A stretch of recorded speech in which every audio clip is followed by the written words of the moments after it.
Welcome back to my channel, DebtFree CF. I know that this is a little bit behind, but I am catching up. Part of the reason was because I wasn't working for a few weeks in February. That meant in March I wasn't receiving income, so other than my tax refund that arrived, there wasn't a whole lot of movement in my budget, and I didn't want to spend my tax refund because I wanted to apply that to retirement. So I'm gonna have a couple videos all come out at once, which is just how things will be. And then the secondary part was I was training and learning the new job that I started at the beginning of March. And then it took 2 pay cycles, so it took a total of 3.5 weeks for any income from the new job to come through. And getting some of the elections set up for medical and retirement funds at the new job are always a little bit unsure, so there may be a teeny bit of change between what we'll see from what was allotted in March compared to what is received in April, and then maybe even an adjustment into May. So with March, I look like I'm going to be kind of in the red, which is sort of true. I have obviously an emergency fund that is for the sole purpose of something like this, changing jobs. I was trying to use as little of my savings as possible and to just kind of keep everything at the bare minimum. Didn't quite work out that way. Part of it, I'm sure, is when you don't have work to go to, you're bored, you want to do other things, and there's quite a few things you can find for free, but then you also have things that just add up because it costs whatever it does to do certain activities. Let's go through. I've got the groceries were a little bit high. Part of that was eating out a little bit more because we weren't tired. Part of it was meeting up with friends that I hadn't seen because I had the available time. So kind of double-edged sword. And then utilities, more or less normal. Gasoline, I don't always fill up every month. March, I did a lot of driving.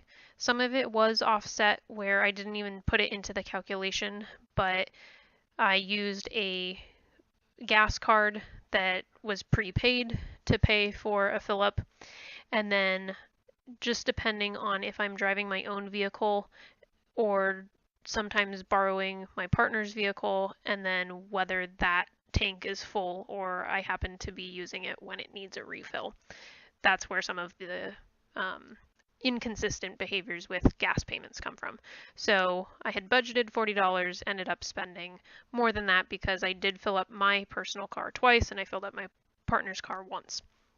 Some of that amount is also then rebalanced on the next month when we're working out the rent payment, the split of utilities, the split of cell phone, combined bills and so forth. So that gets made up for a little bit in April.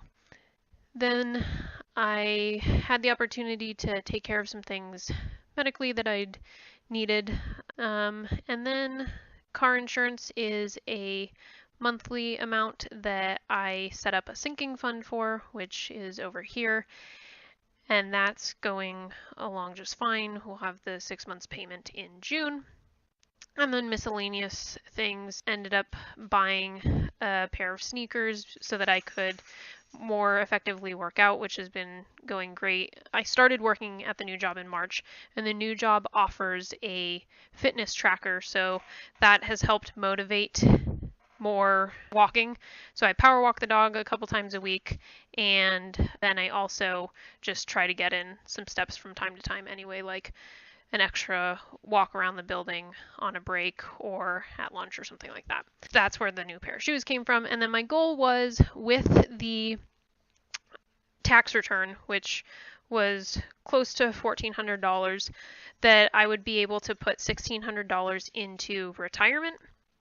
But because I was delayed waiting for any kind of payment for work done in March to come through in March, I didn't send anything in March.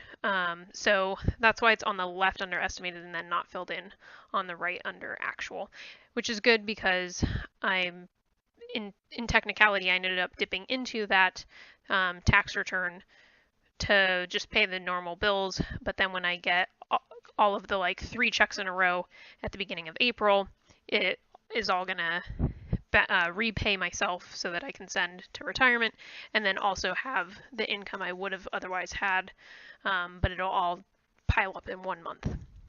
It's just how things go when you change jobs. So I've changed a little bit. I've taken out the section that used to track my emergency fund, mostly because I don't need it so much anymore, and I'm really going to be focusing on my big push to just save, to really push towards saving for something that might be a down payment on a house, or using what's been saved to pay cash for a car, something like that. But basically just to save every little bit I can. And you can probably hear the dog hanging out in the background. I think I've got everything filled out. This particular month didn't purchase anything for cats or dog, so we've just got a growth in the sinking fund for pets. However, next month I will definitely need some food. I'm probably going to change some stuff around with how this is laid out now that I took out the part about the emergency fund, just because that's not so much a priority anymore. It's more a constant reality. So I'm going to move on to the next step.